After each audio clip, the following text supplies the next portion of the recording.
Yo, what up? It's a tip of the week, and today we're going to discuss how to manage a patient who is irate. If you love this tip and want to go deeper, check out this course.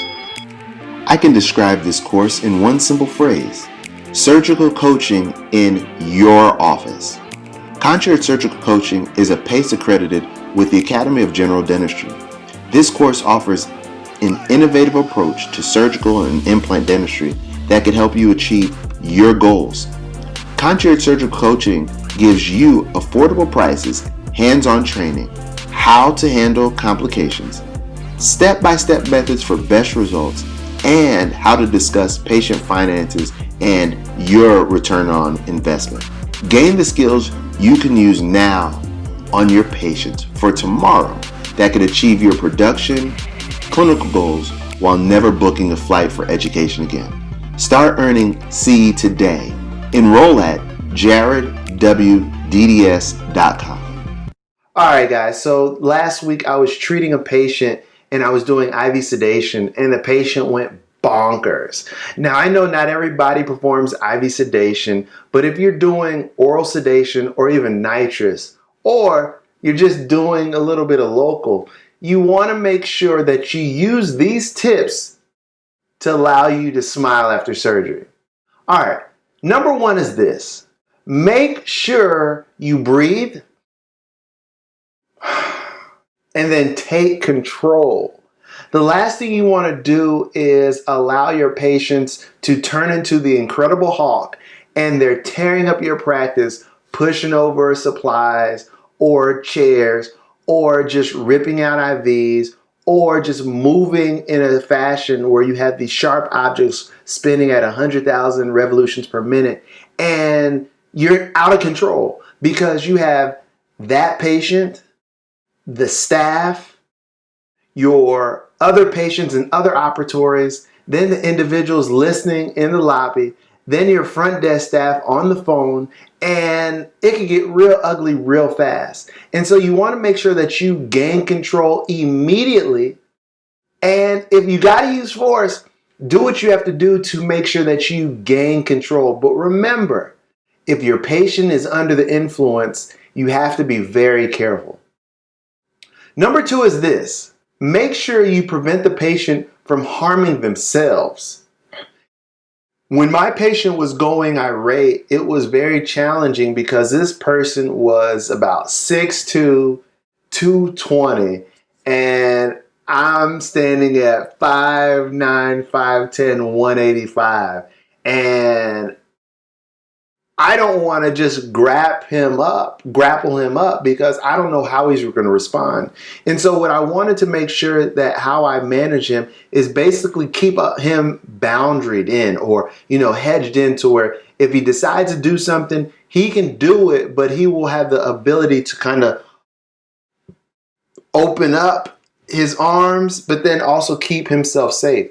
Because when I was working with my patient, he literally got up out of the chair and he ended up pushing some things down, and some individuals ran in, and I was just like, oh gosh. And so what I wanted to do is I wanted to make sure that I could hold him in such a fashion, but also be able to protect him. And it's not just protecting your patient. You definitely have to make sure that you protect your dental assistant, but most importantly, you got to make sure you protect yourself. And so as you're doing these types of procedures, if it's with sedation or not, make sure that you're aware that this is something that can happen. And you want to make sure that your patient doesn't harm themselves in your custody, because that's how lawsuits arise. So you really want to make sure that as you're treating your patients, that you prevent them from harming themselves, your staff, and most importantly, yourself. And number three is this. Don't ever feel as if you're less than by seeking expert consultation, referral, or just shortening the treatment altogether. The last thing you want to do is do something outside of your comfort zone where you are off balance by doing something you're not used to, but then also accommodating the patient to the point to where it puts you in hot water. And so when in doubt, cut it out. Like literally cut it out. Like allow the patient to know, hey, I'm only going to cut for so much. And so you definitely want to make sure that you have given the patient all the pros, cons, and alternatives before you even get to that point. So in the event that you have to stop the procedure or cut it short or just altogether just refer them out, they will be on the same page and they'll be more amenable to what has transpired and how you're going to manage them moving forward. Now, I'm pretty sure you guys are asking, well, what happened with my patient? Well, what I did was I stopped pushing medications. I want to say in the time frame that I was working with him, I pumped in about double the medication that I otherwise would in the same time that I was working with him. And it's not uncommon to get to that point, but what I've noticed is that as you continue to move forward with certain medications, sometimes patients' excitability goes higher, higher, and higher. And it's us as clinicians to, one, humble ourselves and not get into a position where we cannot get out of, but then also understanding that, hey, I need to have the professional judgment to understand that, this is out of my hands, this is out of my jurisdiction, and it's probably a good idea to either stop this procedure or refer the patient out altogether. And so what I did is I just brought the medication down. I didn't do any reversals. I just kind of waited it out, make sure their vitals were good, make sure the patient was breathing, make sure they were stable, make sure they were comfortable.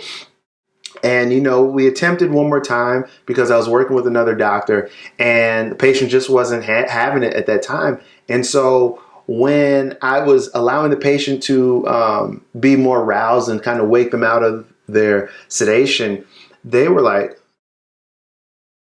I don't believe I acted like that when I was telling him what happened. And he was just like, huh? And I was like, well, yeah, this is what we're going to do.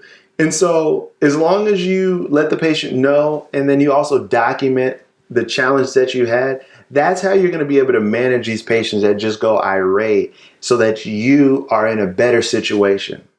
All right. So there you have it, guys. I'm Dr. Jared Williams, and my focus is for you to remember what looks hard is often easy. Make it a great one.